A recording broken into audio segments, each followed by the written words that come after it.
This is The Art of Plenty. My name is Amy McInnes.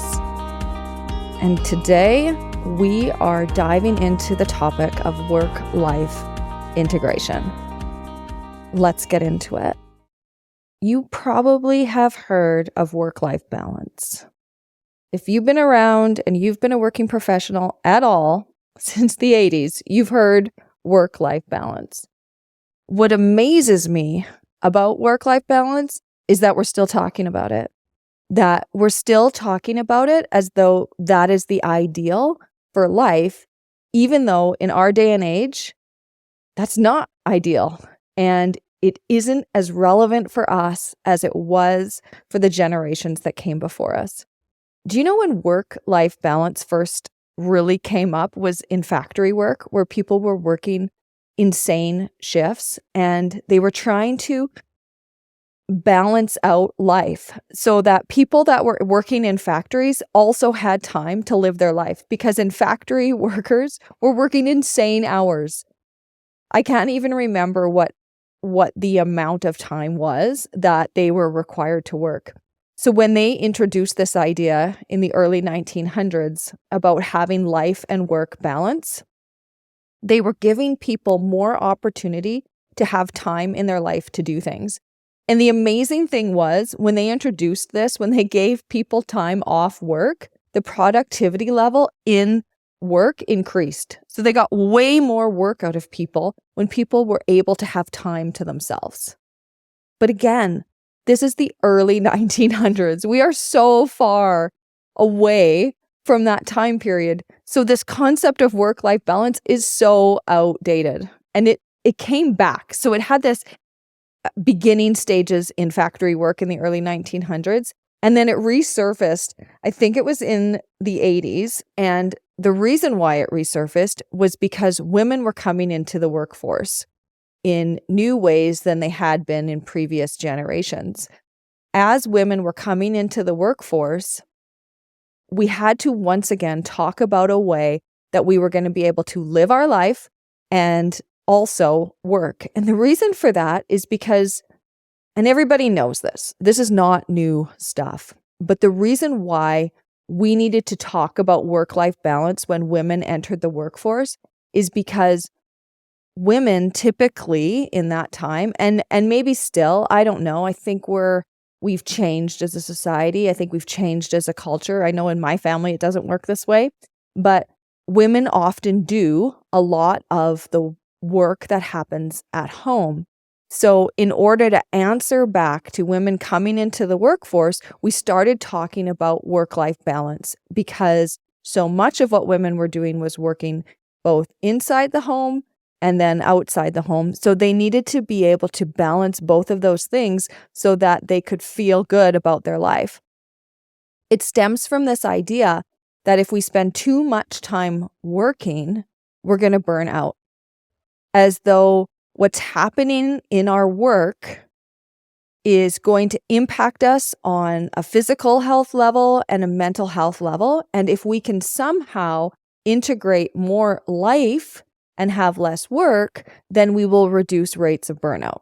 So this is really why this concept was talking about, because people were realizing that the demands of the workplace that was happening on women and men as well were so great that it was impacting their life. So the idea being, well, you need to make sure that you have time for recreation, and you need to have family time, and you need to have time for your health, and you need to have time for your well-being, was a way to talk about that how we're doing work wasn't okay.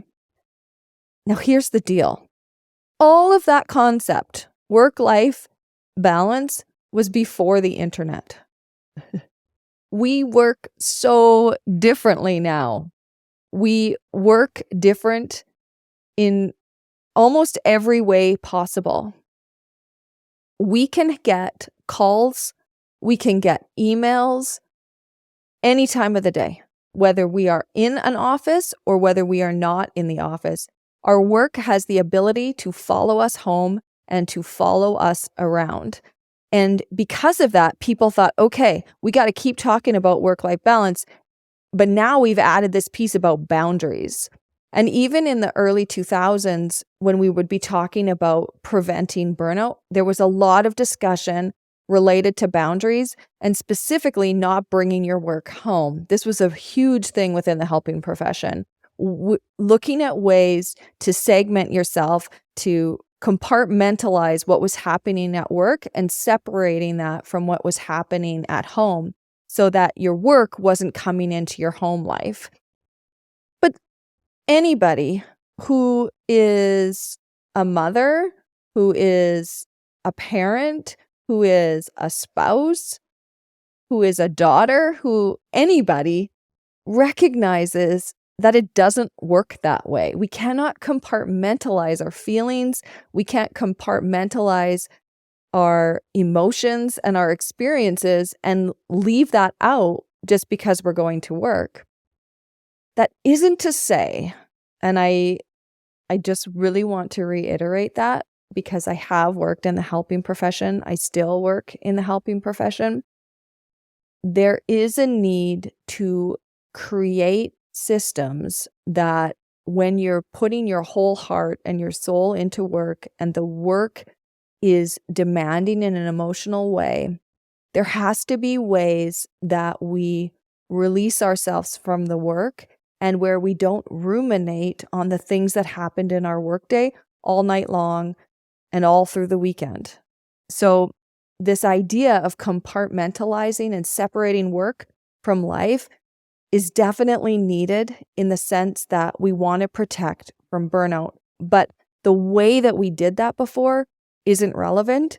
And yes, do I think we need some boundaries in place to protect ourselves from experiencing that burnout? Yes. So I'm not saying that. What I'm saying is this idea of work-life balance, that we can simply leave ourselves at the door when we show up for work, is not always the case. There are times when we can push things aside to focus on the task at hand, but that's not an everyday occurrence. If we have chronic stress in a relationship with a partner or with a spouse, that automatically comes to work with you because, and you know this, you felt this, when you are under a lot of stress, when you are in a lot of pressure, you can't just simply leave that at the door because you're going to work. You can't simply put that aside. And the greater the pressure, the greater the stress, the more it impacts you. It's the same thing if you have another mental health concern. If you're experiencing anxiety, you don't get to turn your anxiety off just because you went to work. This is why we needed a new way to look at how to be healthy at work. We needed a new way that could fit with our current culture, that could fit with our current situation where we can be getting emails at 10 o'clock at night or 7 in the morning. We can be seeing things popping up on our phone because a lot of us have work emails right on our phone at any time when we're at our kids' sports games, when we're out for dinner. So we need a way to manage this in a way that is healthy and helps to prevent burnout, but also helps us to live the life that we were meant to live. Work-life integration is an idea that fits really well with our modern experience. The reason for that is because work-life integration is about integrating those components of your life, integrating your work into the rest of your life. The rest of your life being your relationships, your physical health, the things you do for exercise, all aspects of your life. It's not separating that, oh, this is my work self and this is myself that I am every other part of my life. It's recognizing that you're one person and we don't have to break it down into all of these different parts. And if there's a way that we can have integration, if there's a way that work and life can integrate together and we get to be our whole self at all times, it creates a feeling of lightness and we have a better sense of the possibilities that are out there for us within our work environment and also within our life environment, because all of the sudden, when you have work-life integration, work becomes a more supportive environment for you. And your life becomes a way, let me phrase it this way. Your life is an expression of your whole self. Work-life integration is way more holistic than our previous concept of work-life balance. It looks at blending our personal and our professional life together. It's a way of finding synergy and compromise between the life that we're living and all of the different things that we are responsible for or trying to do. Now, I'm sure you're thinking, you're just saying a bunch of words. What are you actually talking about? What does work-life integration actually mean? Because it must be more than just a feeling. It must be more than a random concept or a way of looking at the world. There has to be a way for us to actually walk this out if it's going to be useful. So I'm going to try to explain how you can have work-life integration, because there are similarities to work-life balance. And it's not just in semantics. It is similar and it is different than work-life balance. Work-life integration is this sense that how you are living at work fits and integrates into the person that you are within your life. What that means is that the things that you do at work speak to you on a different level. So you can understand and attach value and meaning to the work that you're doing because of the personal values that you have. And if you're not totally sure what your personal values are, we have this fabulous course on Stillwater Online right now. It's called Find Your Authentic Self, and it is a fabulous way to dive into your values. In that course, I deep dive into how I discovered my personal values, and doing that exercise was life-changing for me. So check it out if you are sitting there thinking, I don't even know what my values are. How am I supposed to have life-work integration if I don't even know my values? Because you're right.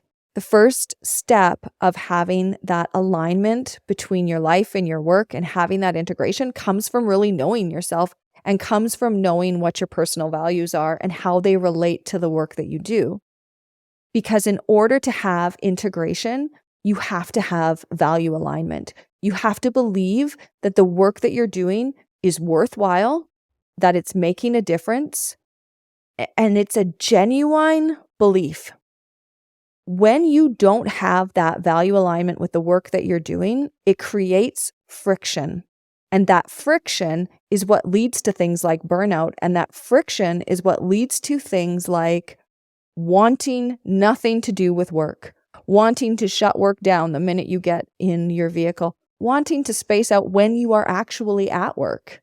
And you're sitting at your desk and you're totally distracted because you don't really want anything to do with it. So you don't even put your best into the work you're doing because you don't even care. You have to know yourself if you're going to have work that enables you to feel like you're contributing to something and that it's meaningful and worth it. That is a big part of the integration, is that cohesion. The other piece that matters with work-life integration is how you feel about flexibility within the job. There are a lot of jobs out there that are very flexible. There are many options for many individuals to work from home or to set their own hours, to have things like flex time. And those are all something that can contribute to work-life integration, but they're not as necessary as value alignment. And here's why. If you are not a person that wants a lot of flexibility or needs a lot of flexibility, then having that in your job doesn't necessarily lead you to having more work-life integration. Now, if it is something that matters to you, if you need a lot of flexibility, which, by the way, I am totally like that. I need so much flexibility in my schedule. Otherwise, I don't have work-life integration because of the way that I live my life and because of the demands of our family life. If I don't have a lot of flexibility, I can't do the work. So for me, that is huge. But not everybody's like that. Think about people whose jobs are very rigid. They have to show up at a certain time. They have to stay for a certain amount of time, and they have certain things at their work that they have to do. There is no option for flex time if you are working up north in a mine. You can't take the afternoon off to go see your daughter's play. There's a high amount of rigidity in a job like that. But that doesn't mean that a person that has that level of rigidity can't have work-life integration. And that is the best part. Here are some signs when you have a high level of work-life integration. Talking about work projects doesn't even feel like work. You have no problem reading books or resources or thinking about how to make work better on your time when you're not actually working. You have creative ideas and feel inspired by the work that you're doing. You know that you are contributing to something that is bigger than yourself, and you feel good about it. You feel like what you're doing is making a difference.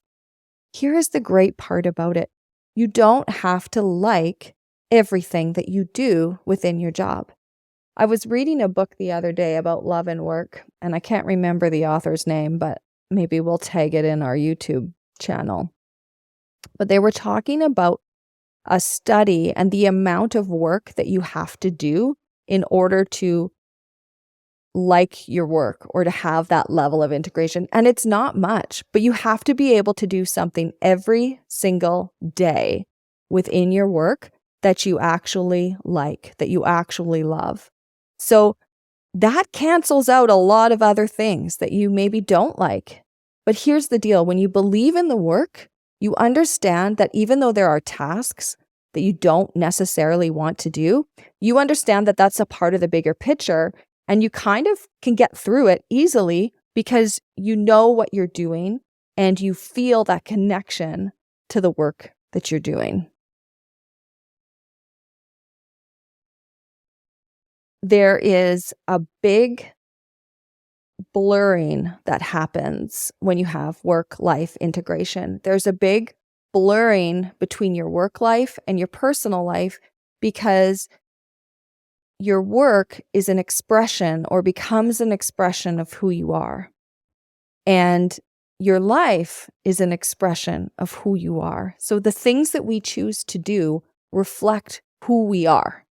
I'm thinking about my own life and how this idea of work-life integration got introduced to me.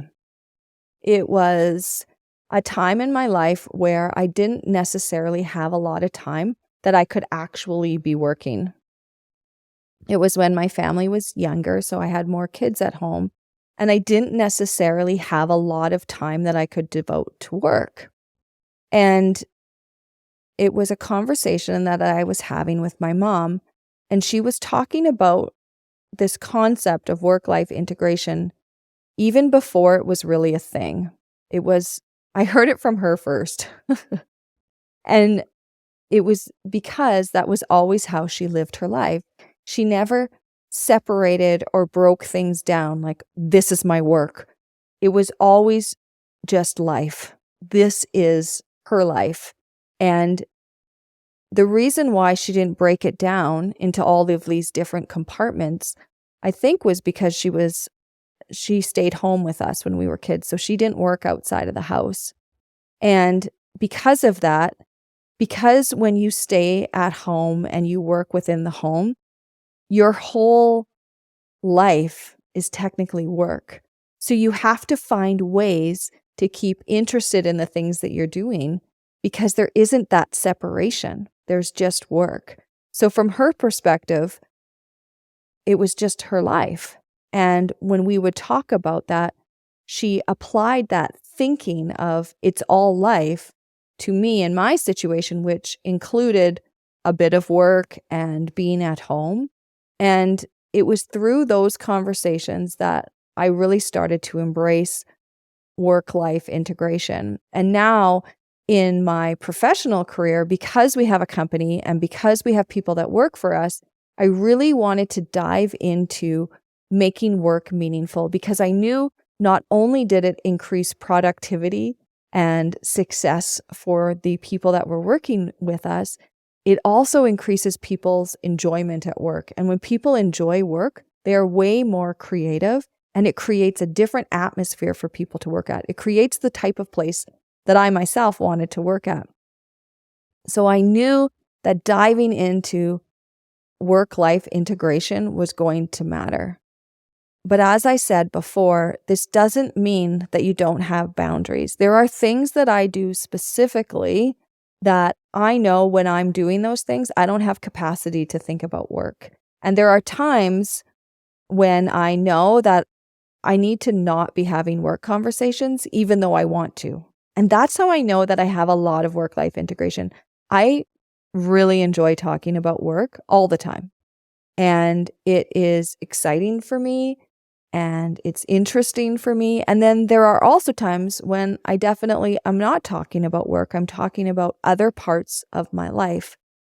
I think that I'm able to have such a high level integration because I'm an entrepreneur and I'm in charge of my own schedule. But the biggest part for integration isn't about the flexibility, as I said. It really is about the values. And it's not being at odds with yourself when you're at work, because work suits you and the work that you're doing suits you and it suits your values and it fits in with the life that you're trying to have. If this is a topic that intrigues you and it's new for you and you're thinking, I have none of this, I have no work-life integration, I'm still on the side of trying to just have work-life balance. If this has spoke to you and you're like, oh, I want more work-life integration, come check out my website. We are offering another cohort for our course where we dive into this and we dive into ways to increase your work-life integration. Because here's the best part. When you have high work-life integration, when you work on your work, it ends up working on your life. And when you work on your life, it ends up impacting your work. Because of the integration, no matter what you're working on, everything benefits. So we have a course on Stillwater Online all about this, and I am the instructor for that course, and I would love to share more with you if this is something that's speaking to you today. Because we spend so much time at work, I am such a firm believer that work has to be good. And that's why I have created that course, and that's why I'm talking about work-life integration today. I don't think that we can become who we were meant to be if we don't look at work. Because work is a part of who we are and it's a part of what we do. There are very few people who are able to not work in their lifetime. And there are many more people who, even if they didn't have to work, they still want to work because of what it does for them and for their self and for their identity. And because work is such a big part of life, that's why I feel so strongly that we need really good work-life integration and we need to invest time in improving our work life. When we improve our work, we improve our life. And when we improve our life, it improves our work. You can't separate it because we are one person doing both things, living and working. And work is a part of our life. So if this is speaking to you, let me know. If you want to know more about this, take my course. It has been changing people's lives, which is so incredibly humble. And honestly, it shocks me. I mean, I knew I was onto something and I knew the content was good. But when I read people's comments and when I talk to people in the cohort and they tell me how the different modules have changed them and have helped them get on the path for where they're trying to go, I'm blown away and I'm so humbled. So if you're listening today and you're thinking, yes, I need to know more about work-life integration, this is not something I even knew about, or this is not something that I feel like I have, please reach out. Because I want to help you. I want to help you get where you are going. Thank you for tuning in today. Thank you for sharing your time with me and inviting me into your space. It is always an honor. It is such a privilege to be able to share my thoughts. Because this is what life is about. Life is about sharing things. So if this spoke to you, if this hit you, please share it with others. Please subscribe. Please rate. This podcast was created for entertainment purposes. It's not meant to be construed as professional advice.